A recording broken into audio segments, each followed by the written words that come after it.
yang setia.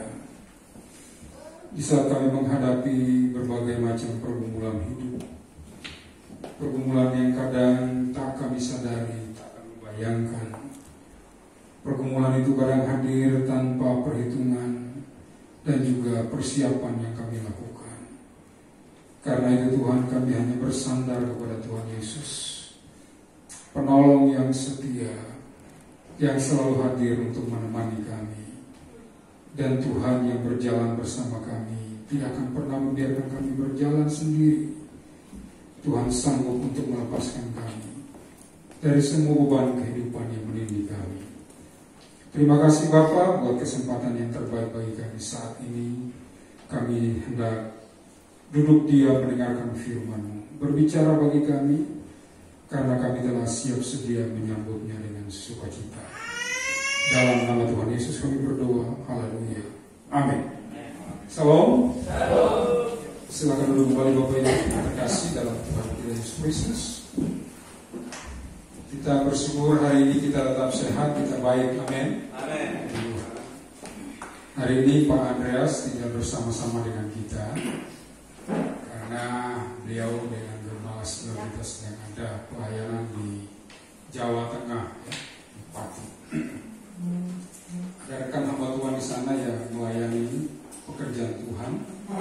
Gerejanya juga termasuk ditopang oleh kita dari pusat, terutama oleh Bapak Gembala Senior, dan mereka diundang untuk pelayanan di sana. Kita berdoa supaya mereka bisa melayani dengan baik dan kembali ke Jakarta. Diperkirakan hari Selasa baru kembali, ya. Minggu depan kalau nggak salah Pak Gembala Senior juga akan ke Pontianak, Kalimantan Barat. Jadi 2 minggu berturut-turut ada gereja. Dan beliau menitip pesan kepada saya beberapa hal yang harus kita tangani, ya. Misalnya besok Selasa itu salah ada pertemuan Gembala-Gembala Sidang di kantor Sinode. Saya juga disuruh untuk harus hadir menggantikan beliau, ya. Puji Tuhan. Puji Tuhan, saudara-saudara, mari kita buka kitab kita bersama-sama 1 Samuel pasal 30. Sebetulnya hanya ayat yang ke-6, tapi untuk memahami konteks cerita ini, saya mengajak saudara untuk membaca dari ayat 1 supaya kita punya gambaran apa yang ingin disampaikan dari ayat ini. 1 Samuel pasal 30 ayat yang pertama hingga ayat yang ke-6.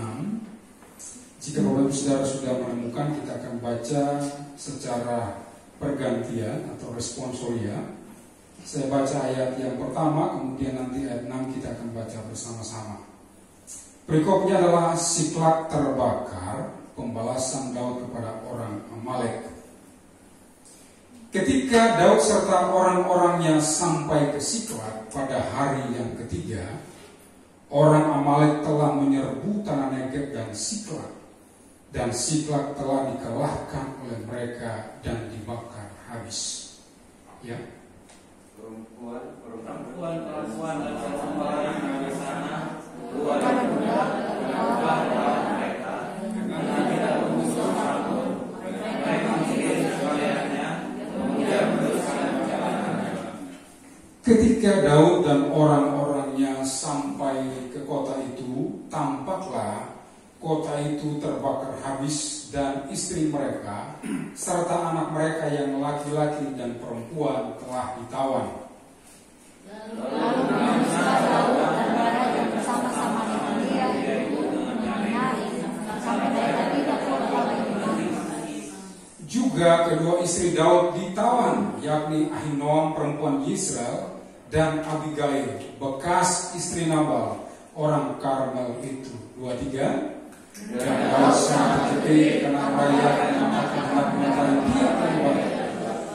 Seluruh rakyat itu telah pilih hati, masing-masing karena anaknya laki-laki dan perempuan, tetapi Daud menguatkan kepercayaannya kepada Tuhan Allah.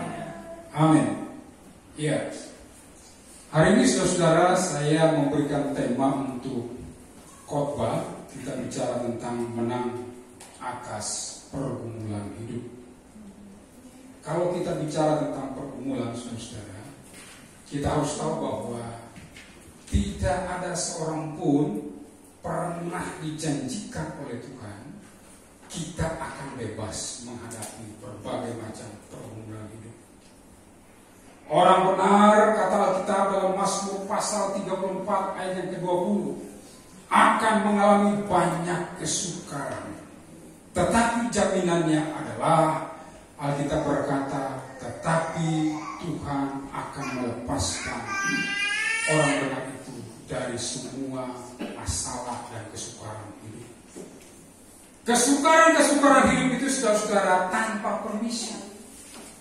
Tanpa ketok pintu rumah kita, permisi, oh tante, boleh nggak saya mampir di rumahmu? Aku yang bernama kesukaran, aku yang bernama pergumulan, aku yang bernama masalah, bolehkah aku mampir di rumahmu? Ya, dia nggak pernah tanya. Pergumulan itu saja, saudara-saudara, pergumulan hidup senantiasa hadir dalam hidup kita, tanpa kita undang, tanpa kita sadari, tetap saja hadir. Inilah gambaran yang terjadi atas kehidupan Daud. Dia bergumul di negerinya sendiri karena dia terancam untuk dibunuh oleh siapa? Oleh Raja Saul, mertuanya sendiri. Lalu Daud berkata dalam hatinya, menurut perhitungan manusia, kalau keadaanku begini saja, saya ada di negeri, satu waktu pasti Saul akan berhasil membunuh saya. Apa yang Daud lakukan? Daud hijrah, maaf saya pinjam bahasa orang sekarang. Daud hijrah, pindah ke negeri tetangga. Dia seolah-olah berkata kepada negeri tetangga yang adalah musuh orang Israel itu sendiri, saya panglima tentara Israel yang terkenal, tapi hari ini saya menyerahkan diri saya kepada kalian. Daud pura-pura menjadi tawarannya orang Filistin. Oh, kamu orang terkenal, kamu jago di negerimu, kamu dielulukan, sini jadi pasukan kami. Singkat cerita, Daud bergabung dengan tentara, barisan tentara orang Filistin yang dalam persiapan akan menyerang orang Israel yang dipimpin oleh Raja Saul. Tetapi saudara-saudara, para panglima berbisik-bisik, ini kan Daud, orang Israel. Nanti kalau dia berbalik di tengah-tengah pertempuran serang kita, apa jadinya? Jangan ajak dia perang dengan kita. Lalu saudara-saudara, mereka memberikan sebuah tempat kepada Daud sebagai tempat pertahanan dia. Dia aman di sana. Kota itu masuk bukan wilayah Israel, tapi Filistin. Kota apa itu saudara-saudara? Siklag. Alkitab berkata pada yang pertama, orang Amalek menyerbu tanah Negeb. Negeb itu di mana? Wilayah Israel. Bagaimana? Bagian selatan. Dan Siklag. Siklag adalah kota idaman Daud. Dia berkata, di sini kita aman. Di sini Saul tidak bisa menyerang kita. Filistin juga tidak mungkin menyerang kita karena ini wilayah mereka. Mereka akan melanggar perjanjian dengan saya. Daud berpikir dia aman di Siklag. Tapi ternyata pikiran Daud salah. Salah kenapa saudara-saudara? Karena ternyata surga membuka peluang kota kenyamanan Daud, kota di mana Daud merasa aman, itu bisa diserang oleh sebuah musuh bebuyutan orang Yahudi, orang Israel yang bernama Amalek. Amalek menyerang kota Siklag. Daud ada di mana? Daud masih di kota. Kotanya orang Filistin. Lagi negosiasi, boleh nggak aku perang dengan mereka? Keputusannya adalah Daud dan tentaranya tidak boleh perang bersama mereka. Dan Daud pulang. Berapa lama perjalanan pulang Daud dari kota Filistin menuju kota Siklag? Kota di mana Daud sedang membangun pertahanan dia merasa aman di sana. Alkitab berkata perjalanannya butuh waktu 3 hari. Ketika Daud tiba di kota Siklag, Alkitab berkata Daud melihat kota itu telah terbakar habis.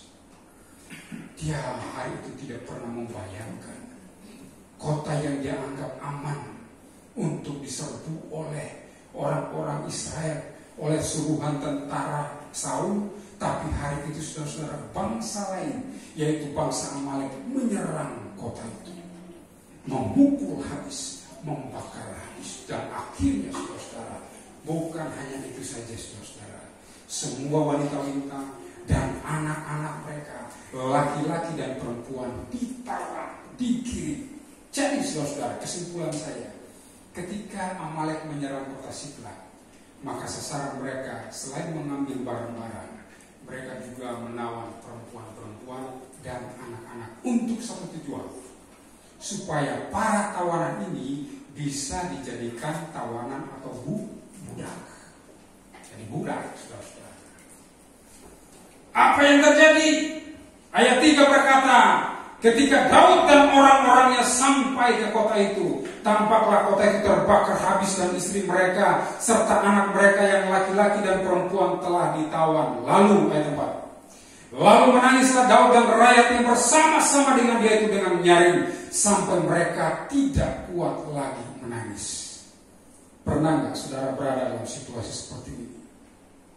Ketika kita menghadapi sebuah masalah yang berat, kita menangis, kita merintih, sampai kita nggak kuat lagi menangis. Maka pada ayat yang ke-6 itu menggambarkan keadaan yang cukup jelas bagi kita. Daud sangat terjepit. Kata Daud sangat terjepit dalam terjemahan bahasa Inggris, Alkitab King James Version mengatakan David was distressed. Artinya Daud sedang berada di bawah tekanan yang sangat keras.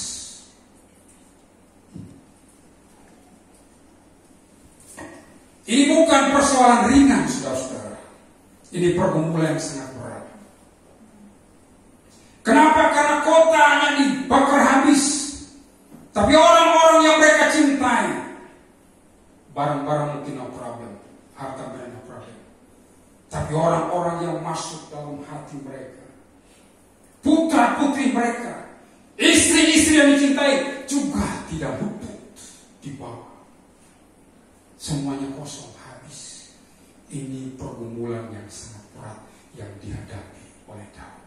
Itulah sebabnya Alkitab berkata, dan Daud sangat terjepit. Daud sangat terjepit karena dia menghadapi dua masalah. Pertama, Daud hadapi kehilangan orang-orang yang dia cintai. Tapi yang kedua yang paling berat adalah semua orang yang bersama-sama dengan Daud, laki-laki yang sanggup berperang, jumlahnya 600 orang, semua jari diarahkan kepada Daud. Dan mungkin saja ada bahasa yang berkata, ini karena kita menghadapi seperti ini. 600 jari mengarah kepada Daud. Gara-gara gara-gara kamu kita menghadapi keadaan seperti ini. Seringkali saudara, dalam menghadapi pergumulan hidup, bukannya kita mencari jalan keluar dan jawaban, tapi kita akan memilih sebuah jalan yang terbaik. Siapa yang paling cocok untuk diperserahkan? Siapa yang paling pas untuk dijadikan sebagai kambing hitam atas semua pergumulan ini? Orang-orang seperti ini kita sebut sebagai para pecundang. Karena dalam hidup ini, saudara-saudara, hanya ada dua tipe orang percaya: pemenang atau pecundang. Pemenang adalah orang yang berani menghadapi pergumulan itu, dan sikapnya akan sama seperti Daud. Bagian terakhir dari ayat 6 inilah yang harus kita miliki. Tetapi Daud menguatkan kepercayaannya kepada Tuhan Allahnya. Maaf tadi. Masalah kedua yang paling berat yang dihadapi Daud adalah 600 jari menunjuk dia. Dan ke 600 jari yang menunjuk dia mengambil kesempatan, keputusan hari itu. Hari ini Daud harus kita matiin. Karena mereka mengambil keputusan untuk mengambil batu dan melempari dia sampai mati. Gara-gara Daud kita mengalami keadaan yang buruk seperti ini. Saudara, inilah yang terjadi dalam perjalanan kita sebagai orang percaya. Terkadang ketika ada pergumulan hidup yang terjadi, kita selalu memilih harus ada orang yang bertanggung jawab untuk masalah ini. Orang yang bertanggung jawab ini harus kita babat habis. Kalau boleh, dia nggak ada lagi di muka bumi ini. Seringkali saudara-saudara kita punya keputusan seperti itu. Hari ini saya mengajak kita untuk bisa menang atas pergumulan hidup. Amin. Tuhan mau kita menang. Bagaimana kita bisa menang? Yuk, sip ambil. Kata kuncinya adalah menguatkan kepercayaan. Artinya Daud tidak kehilangan kepercayaan kepada Tuhan menghadapi pergumulan hidup. Kita bisa kehilangan sahabat-sahabat kita. Kita bisa kehilangan barang-barang yang kita banggakan. Kita bisa kehilangan semua yang kita cintai. Tapi jangan pernah kehilangan kepercayaan kepada Tuhan. Karena ini dasar. Ini tumpuan di mana kita berdiri. Sebuah tempat di mana di sini saya berdiri dan saya percaya kepada Tuhan. Jadi kalau kita berbicara sejarah gereja, kata Protestan itu artinya di sini saya berdiri. Semoga Tuhan menolong saya. Saudara tahu kata ini diucapkan oleh tokoh reformator gereja namanya Martin Luther. Martin Luther waktu itu dia hanya seorang diri. Dia melawan tirani gereja, dogma gereja yang sudah ribuan tahun usianya. Dia berani menuliskan 95 dalil dan dia tempelkan di depan gereja Wittenberg di Jerman. Dari 95 itu ada 3 yang terkenal: Sola Fide, Sola Gratia, dan Sola Scriptura. Dia berani melawan semua orang lebih besar. Bahkan Paus Leo, dia mengadakan sebuah konsili atau sebuah rapat besar dengan para kardinal dan mengeluarkan sebuah surat yang bernama Bula. Isinya adalah siapapun yang bertemu dengan Martin Luther, mereka diberi hak untuk memenggal kepala Martin Luther. Jadi panggilan sebuah sidang dan mereka berkata, cabut semua ajaranmu. Dia menghadapi tantangan berat, tapi dia berkata, di sini saya berdiri. Semoga Tuhan menolong saya. Tuhan itu hidup, saudara, amin? Kalau dia hidup, yang dia minta dari kita hanya satu. Mari kita punya sikap hidup seperti Daud, menguatkan kepercayaan kepada Tuhan, karena ini kunci untuk kita bisa mengalami kemenangan. Next, maju lagi, ya, mundur. Ya, membangun iman yang kuat itu seperti apa? Pertama, kita harus punya hubungan pribadi dengan Tuhan. Jangan pernah kehilangan hubungan pribadi dengan Tuhan. Hubungan pribadi dengan Tuhan itu dibangun setiap hari. Tadi pagi ada pendeta khotbah di gereja kita pusat, Petrus Legowo namanya. Pendeta Petrus Legowo. Dia mengutip sebuah ayat dan saya pikir ini juga connect dengan apa yang akan saya sampaikan. Mazmur 63 ayat 2 berkata, Ya Allah, Engkaulah Allahku, aku mencari Engkau. Ternyata sebelum aku mencari Engkau ada sebuah kata yang dihilangkan dalam teks terjemahan lama. Itu menggunakan kata, Ya Allah, Engkaulah Allahku. Menjelang di waktu pagi aku mencari Engkau. Daud itu saudara-saudara punya keintiman dengan Tuhan.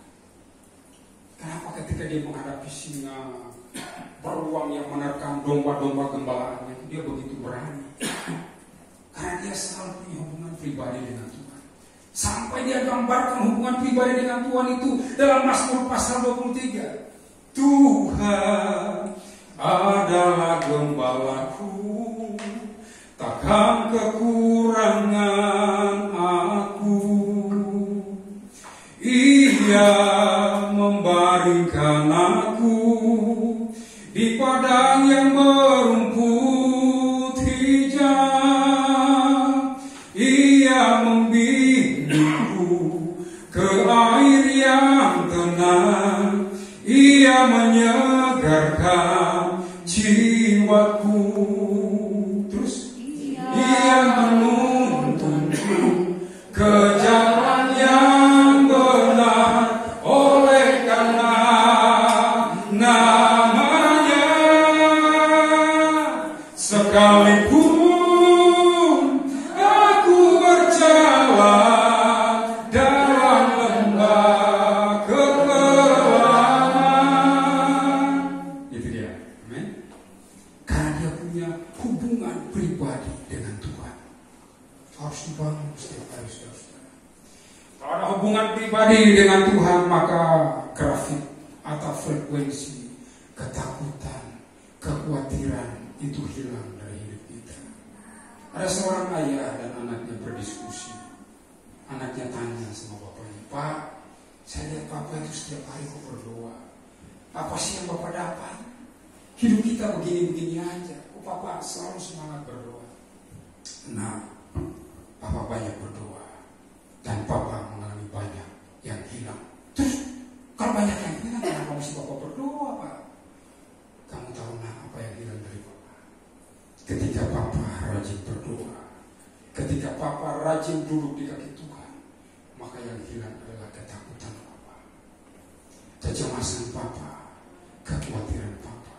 Yang ada dalam diri Papa hanya percaya kepada Tuhan. Hubungan pribadi dengan Tuhan harus dibangun setiap hari.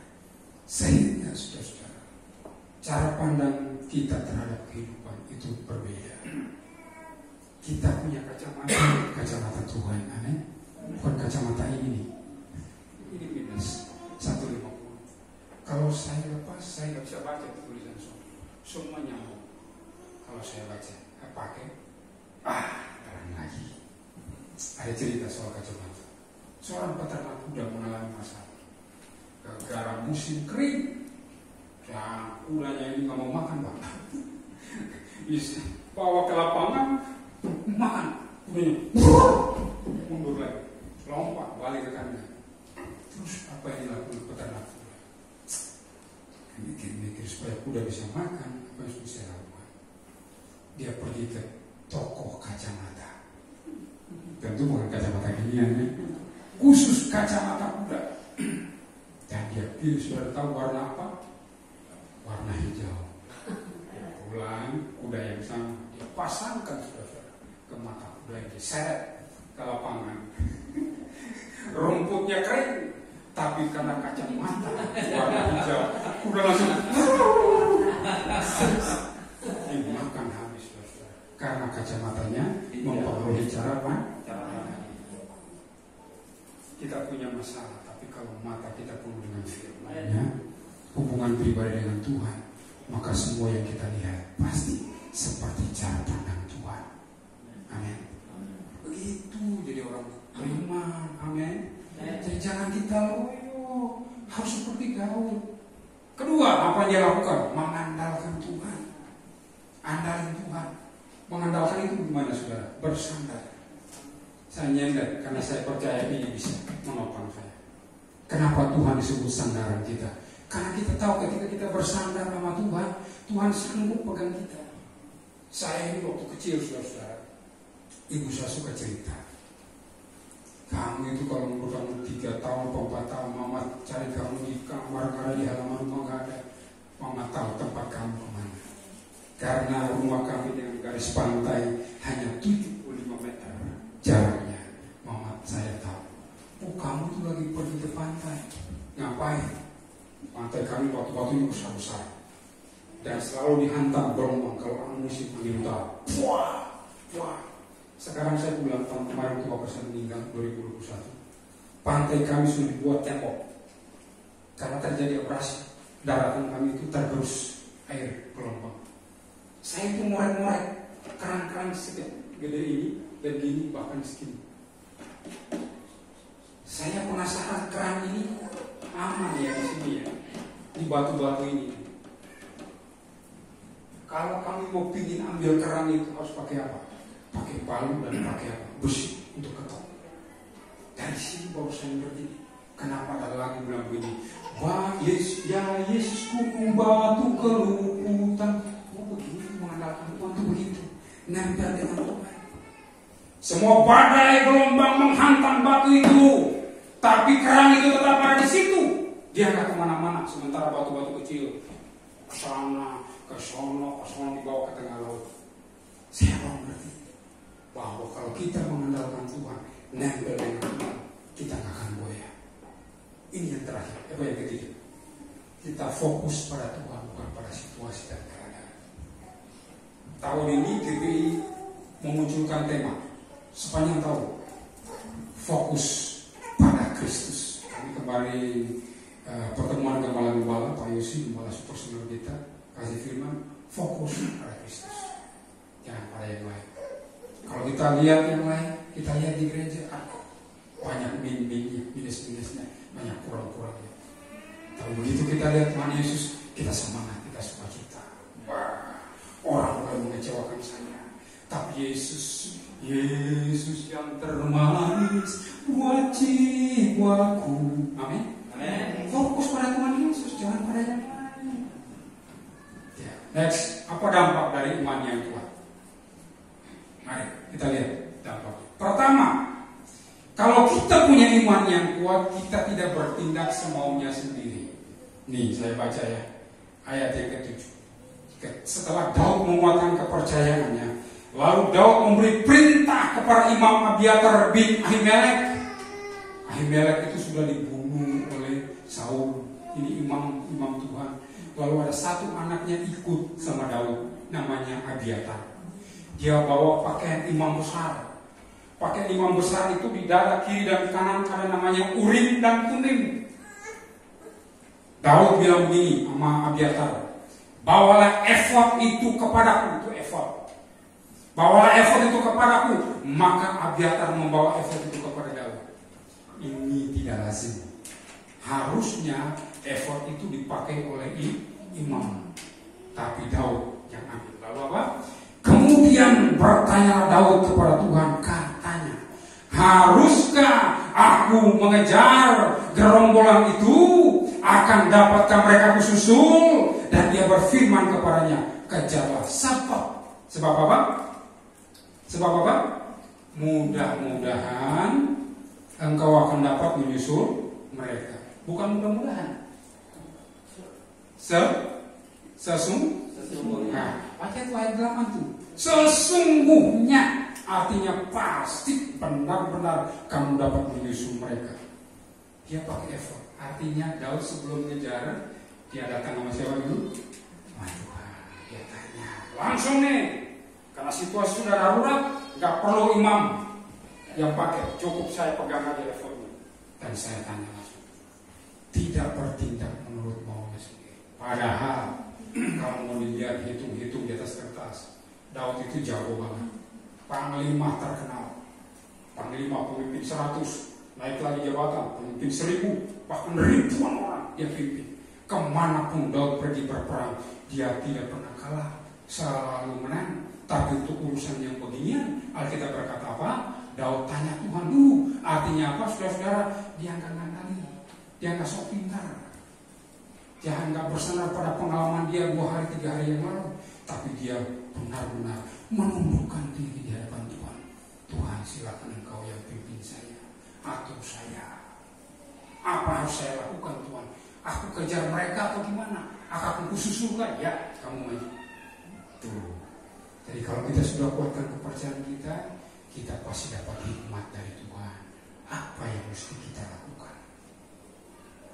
Kedua, nah ini yang menarik lagi nih. Ketika Daud pergi, dia kan butuh kompas, butuh peta dong. Ke arah mana nih? Ya, arah mana nih? Musuhnya larinya kemana nih? Utara, timur, barat, selatan? Dia kan nggak punya Google Maps waktu itu. Belum ada drone. Coba tolong lihat. Kalau Israel sekarang mah jangan ditanya, tanya jangan sekarang. Mereka punya Iron Dome, pelindung besi untuk wilayah mereka. Ada satu butir peluru yang masuk wilayah mereka udah bisa deteksi. Nah, tapi zaman itu sudah zaman bahwa gimana? Nah, ini jawabannya. Ayat 11. Ya, ayat 10 dulu deh. Maka Daud melanjutkan pengejarannya itu beserta 400 orang. 200 orang yang terlalu lelah untuk menyeberangi sungai Besor itu berhenti di sana. Jadi 600 orang pergi, 200 orang lelah. Aduh, nyerah deh Daud. Kagak jelas kan? musuh ketemu di mana mereka? Berhenti 200 orang. Apakah Daud menyerah? No. Lanjut lagi. Kemudian ayat 11, mereka menemui seorang Mesir di padang, lalu membawanya kepada Daud. Mereka memberi dia roti, lalu makanlah ia. Kemudian mereka memberi dia minum air. Kenapa sih? Satu orang mereka ketemu di padang, udah lemas, sudah mau mati, terus dibawa kepada Daud. Daud bilang begini, kasih minum dia, kasih makan dia, biar dia segar. Apa artinya ini saudara-saudara? Narasumber. Artinya apa? Daud memanfaatkan sekecil apapun kesempatan atau peluang yang dia miliki. Bagi orang lain ini emang tak berguna ini, udah lemas, ada apa nih? Kita nggak tahu dia dari mana. Tapi Daud bilang begini, kasih dia makan. Setelah segar, matanya terang. Ayat 12, Daud bilang begini, dan berikanlah kepadanya sepotong kue ara dan 2 kue kismis. Wow, tambah lagi, vitaminnya ditambah supaya kesadarannya pun. Ini begini, saudara-saudara, cara kerjanya yang hebat nih, imannya nih, mengajarkan Daud begini. Dan setelah dimakannya, dia segar kembali sebab dia tidak makan dan minum selama 3 hari 3 malam. Kagak makan, kagak minum. Tapi Daud layani dia, kasih dia segar. Kemudian 13, bertanyalah Daud kepadanya, budak siapakah engkau dan dari manakah engkau? Jawabnya, aku ini seorang pemuda Mesir, budak kepunyaan seorang Amalek. Amalek, Tuanku meninggalkan aku karena 3 hari yang lalu aku jatuh sakit. Tuanku meninggalkan aku karena 3 hari yang lalu aku jatuh sakit. Artinya bagi tuannya orang ini tak berguna, tak berarti. Tapi bagi Daud berarti. Kalau kita punya masalah, ketika Tuhan ingin tunjukkan jalan kepada kita untuk kita menang, jangan anggap remeh sesuatu yang Tuhan berikan di tangan kita. Jangan, saudara. Manfaatkan, pakai itu menjadi sesuatu yang berharga, dan kita pasti lihat ada perkara besar. Lalu akhir cerita dari diskusi ini, Daud bilang begini, you bisa tunjukin jalan buat kami ini ke barisan musuh? Bisa. Tapi mesti janji dulu ya, engkau tidak akan menyerahkan aku kepada Tuhan gitu. Enggak, kamu tidak akan pernah kembali lagi. Kamu ikut saya untuk selama-lamanya. Dan kita lihat ayat yang ke-17 dan 18, ini ceritanya. Dan pada keesokan harinya Daud menghancurkan mereka dari pagi-pagi buta sampai apa? Matahari terbenam. Tidak ada seorang pun dari mereka yang lolos kecuali 400 orang muda yang melarikan diri dengan menunggang unta. Daud melepaskan semua apa yang dirampas oleh orang Amalek itu. Juga kedua istrinya dapat dilepaskan. Tidak ada yang hilang pada mereka, dari hal yang kecil sampai hal yang besar. Yang ketiga, dampak dari iman yang kuat adalah kita dimampukan bertindak maksimal. Kalau kita bertindak maksimal, hasilnya juga pasti maksimal. Iman itu bertindak, saudara-saudara. Jangan cuma percaya Tuhan tolong, percaya Pak, percaya tapi gimana ya Pak, begini terus. Bertindak dengan maksimal. Ya, Tuhan berkata kepada Yosua, kamu harus maju. Dan seorang hamba Tuhan bilang begini sama saya, 100 langkah ke depan ditentukan oleh langkah yang pertama. Kalau kamu berani melangkah 1 langkah, maka yang ke depannya pasti Tuhan akan pimpin. Persoalannya adalah ketika kamu melangkah, kamu berhenti, kamu gak lanjutin lagi. Kita hanya bertindak maksimal. Saudara, dalam hidup ini dibutuhkan tindakan maksimal. Kita tidak hanya menunggu, tapi ketika kita percaya ada pintu yang terbuka bagi kita, sama seperti itu, mari kita bertindak dengan sungguh-sungguh, dengan iman yang luar biasa. Haleluya, amin. Nah, Salah satu bukti memang sudah ditunjukkan untuk gereja kita ini. Ini ada apa ini saudara? Ini drama. Ini bagian dari tindakan iman kita. Pemainnya belum ada. Belum jelas siapa yang main di sini. Tapi tindakan iman karena gembala senior khotbah beberapa minggu yang lalu. Pak, ini perlu ada musik ini ya, Pak Andreas. Sepulang dari gereja sini, besoknya Pak Andreas telepon saya. Ini Pak, ada segini Pak. Saya udah laporin ini ke ini, tapi belum ada tanggapan gimana Pak? Oh iya. Bentar Pak ya, cek dulu posisi keuangan kita. Oh iya, Pak boleh. Ini 10.600.000 sekian. Dan ini bukan sumbangan dari siapa-siapa. Ini asli buah iman saudara, persembahan saudara. Bulan tanggal 13 Februari, saya bersama Brother Sinto dan tim dari Jakarta, kami tepat 1 tahun melayani saudara di sini. Ini asli dibeli dari uang kas gereja kita, bukan sumbangan dari siapa-siapa. Ke depan kita akan lengkapi. Rumah di depan sudah dibeli oleh gembala sama kita. Kedepannya saya tidak tahu apa yang akan kita buat untuk tempat yang di depan. Tapi dalam keyakinan iman kita bahwa kerajaan Allah harus ada di Gria Parungpanjang. Amin. Itu keyakinan kita saudara. Jadi kita tidak boleh punya iman yang kerdil. Ya, begini saja. Bagaimana dengan yang milenium? Saya menjawab ketika saya ditanya. Saya hanya diberi mandat untuk Gria Parungpanjang. Untuk milenium saya tidak tahu. Kita yang sudah di sini saja. Amin. Karena Tuhan bersama kita. Haleluya. Nah, mesti begitu. Ini bicara iman saudara-saudara. Kecuali ada sesuatu yang terjadi dan kita pindah ke sana, itu lagi ya. Tapi selain kita di sini saja. Bagaimana Pak Aser? Ya. Pak Pendeta Aser ini dosen dari Kota Kurang ya. Senior dari Murni dan juga Brother Sinto. Beliau juga sudah bersama-sama kita. Ya. Di terus-terusan ya, mungkin tiap minggu ke sini ya. Bapak bisa membantu kami. Jadi bagian seperti Daud ada 600 orang, Bapak juga mungkin ada di sini. Kadang-kadang mungkin kita merasa lelah dalam perjuangan iman kita, tapi yakinlah bersama Tuhan kita pasti yakin. Haleluya, amin. Mari kita bangkit berdiri bersama-sama. Kita nyanyikan sebuah pujian. Haleluya.